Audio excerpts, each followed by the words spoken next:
Before the video starts, I need to give a clarification. A lot of the things in this video are not fully programmed yet in the game. Our main programmer is currently having real-life responsibilities he needs to attend to. Everyone involved in the in-game UI design agreed on this date for the inclusion of these assets and the proper announcement of them, including the production of this video. As such, the assets shown in the video will be edited to show how it would look like if they were implemented, but they may not be shown at the end of the month build update. Thank you. Hello! Today I want to show you the heads-up display or HUD the team and I have made for HeartStrings A Yandere Story. This video will focus on both the functionality of the in-game user interface, what we want to achieve with this design, and the symbolism for the narrative of the game. Spoilers ahead. The heads-up display contains the inside clock of the game. The sun shows the time, and the clouds show information such as the day of the week, the time you're currently in, like class time, before class, etc., and the immediate interaction you can have with an object or character. For example, if you walk in front of a character without a weapon, you will have the option of speaking to them, but if you have a weapon, you'll have the option to kill them. In the lower right of the screen, there's a heart that represents the stress meter. To explain it shortly, the stress mode works with percentages. Some things, such as Hisoka giving you a negative or positive response, may trigger a tiny bit of stress, such as plus 5% if the interaction is negative. The higher stress is, the crazier your look and the harder the game will become. This meter looks like a crystal heart, and in the future, we want to have strings around it. But why would we have strings around the stress meter heart?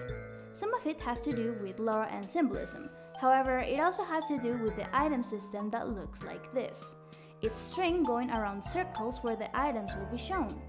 In the future, we want to make it look as if the strings are coming from the stress heart, going around it and opening up the visible options for item selection. On the left, we have a placeholder map, a pause button, and a settings menu. But hold on, if the setting menu can be accessed with the pause menu, what need would the player have for a separate menu? Well, there's two reasons. The first one is that it's faster for speedruns. Just go to the settings menu directly instead of simply pausing the game. But there is something more to that. The game is also thought for phone ports. As such, we want to make sure buttons like these are for easy access in case of quick notifications.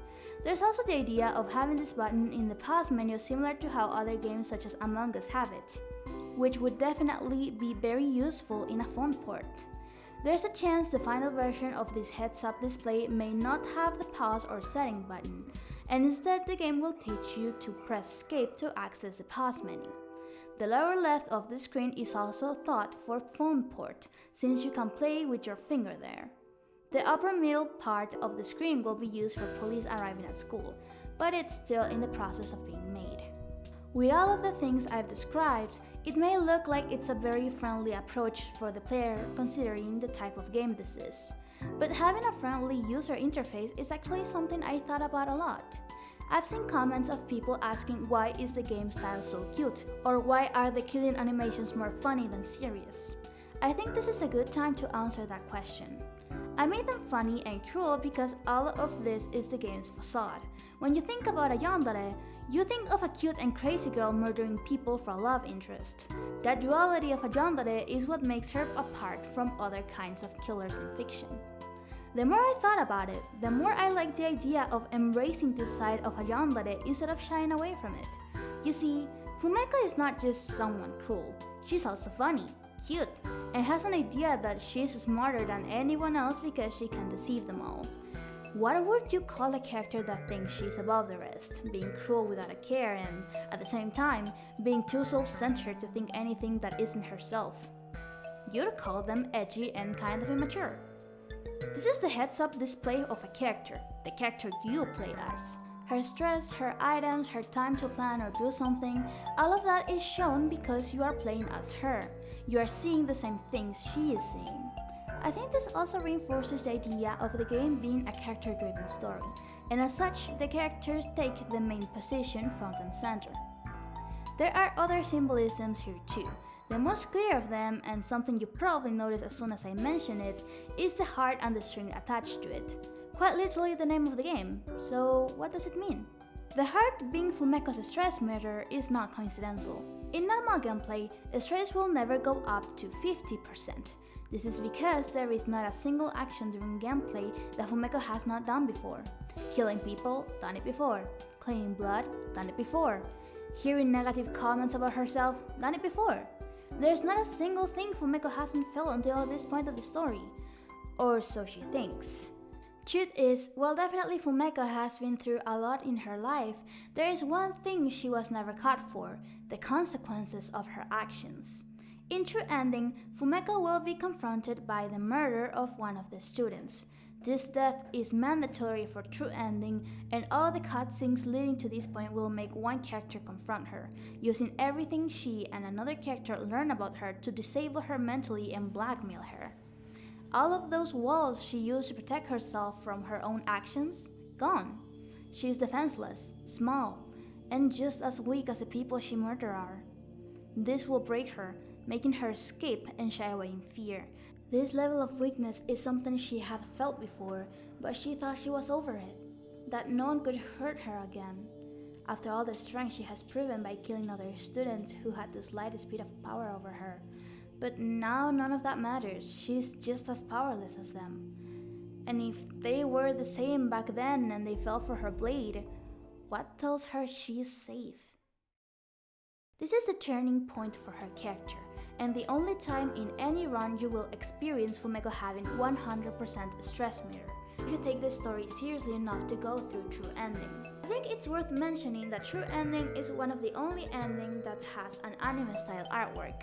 Fumeko having a chibi design also helps the facade she made for herself, seeming cute and deep down being violent, especially now that she has a love interest she cares about. This changes in the anime art style, where the situation overall will be taken more seriously. However, taking something seriously doesn't mean taking it violently. One of the scenes in the game will feature Fumeko and the lunch lady having a conversation about the students. The lunch lady rambles while Fumeko doesn't listen, until she finds Hisoka in the crowd next to Mikawa. Fumeko is angry, but the lunch lady, noticing she wasn't paying attention before, tries to use the boy Fumeko has a crush on as an example of people finding their ways in life. She doesn't understand why Fumeko likes Hisoka, but it's not because she's scared of him like she has seen other students being.